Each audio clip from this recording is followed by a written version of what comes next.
नमस्कार मित्रों, कैसे हैं आप सभी। आज हम इस वीडियो में चर्चा करेंगे सिंह राशि के जातकों के लिए वर्ष 2025 कैसा रहेगा। सिंह, जिसे हम अंग्रेजी में लियो भी कहते हैं, उनका वर्ष 2025 कैसा रहेगा, क्योंकि वर्ष 2025 में शनि, राहु, केतु, बृहस्पति सभी के सभी गोचर करने वाले हैं, अपने अपने घरों को परिवर्तित करने वाले हैं।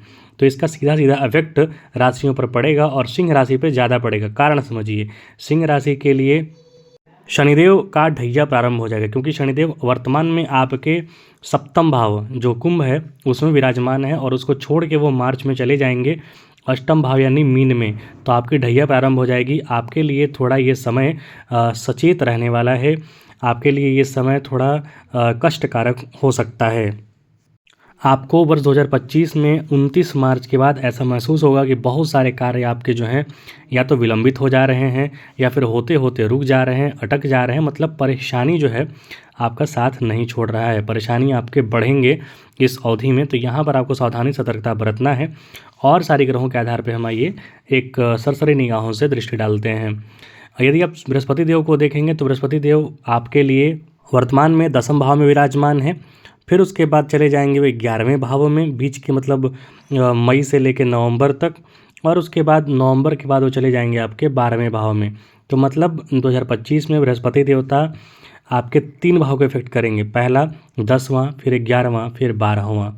तो इससे आप देख सकते हैं कि आपके बृहस्पति देवता के अनुसार आपका जो मई से लेकर नवंबर का समय है वो कार्य क्षेत्र वगैरह के लिए, धन प्राप्ति वगैरह के लिए शुभ है।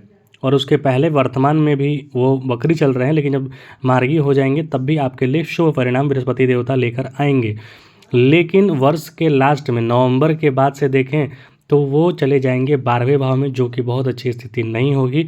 खर्च वगैरह का योग बनता है, स्वास्थ्य संबंधी कुछ परेशानियां हो सकती हैं। तो 2 ग्रह जैसे मैंने बताया, शनिदेव आपके लिए वर्तमान में मार्च तक आपके सप्तम भाव में है और मार्च के बाद चले जाएंगे अष्टम भाव में। तो अष्टम भाव में जाना शनिदेव का कष्टकारक होता है। हालांकि लॉन्ग टर्म से संबंधित यदि आप कार्य कर रहे हैं, लॉन्ग टर्म इन्वेस्टमेंट वगैरह, तो वो आपके लिए बेनिफिशियल हो सकता है, लेकिन स्वास्थ्य पर आपको ध्यान रखना होगा। तो मार्च के बाद बृहस्पति शनि देवता के अनुसार आपको सावधानी बरतना है, वहाँ कष्टकारक है। बृहस्पति देवता आपके लिए अभी वर्ष आरंभ में अच्छे हैं, शुभ हैं। और उसके बाद मई से लेकर नवंबर तक भी जब 11वें भाव में जाएंगे तो अचानक से आपको धन प्राप्ति वगैरह का योग बृहस्पति देवता बनाएंगे।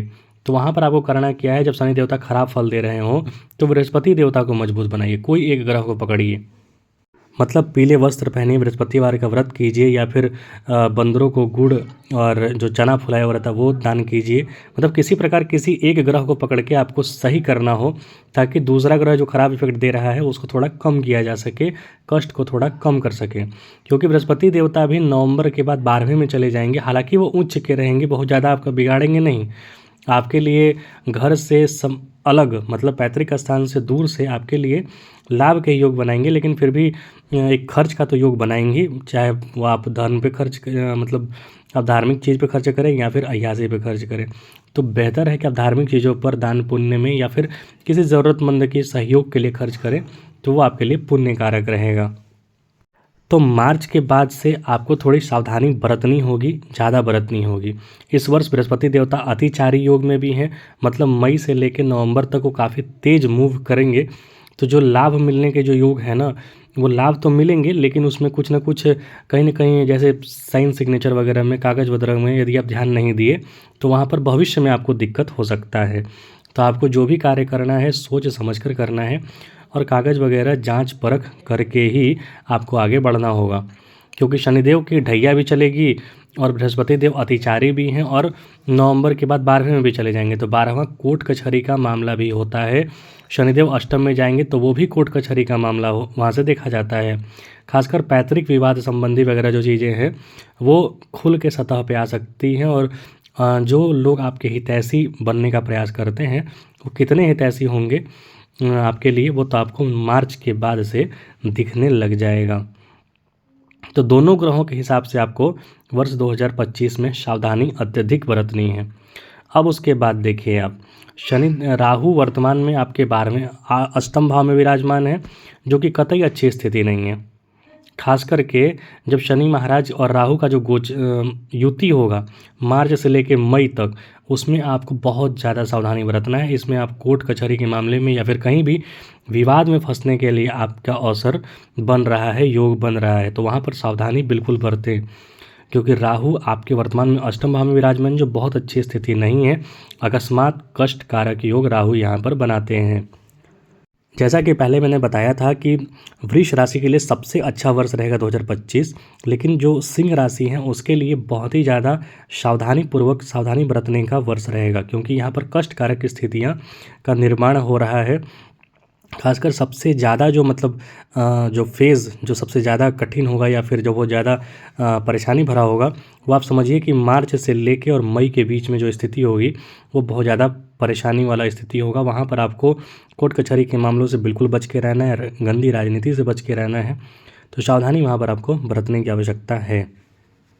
मई में 13-14 मई को जो राहु हैं वो भी अपना गोचर कर लेंगे और वो चले जाएंगे आपके सप्तम भाव में, तो वहाँ पर भी आपको सावधानी बरतने की आवश्यकता है, क्योंकि एडवर्सरी देखा जाता है सप्तम भाव से, पति पत्नी का संबंध देखा जाता है, तो वहाँ पर थोड़ी परेशानियाँ आपको अपने दाम्पत्य जीवन में या फिर जो ओवरऑल देखें पारिवारिक जीवन जो होता है वहाँ पर आपको परेशानी हो सकती है, क्योंकि केतु उस मई में ही आपके द्वितीय भाव से गोचर कर जाएंगे प्रथम भाव में आपके लगन पे।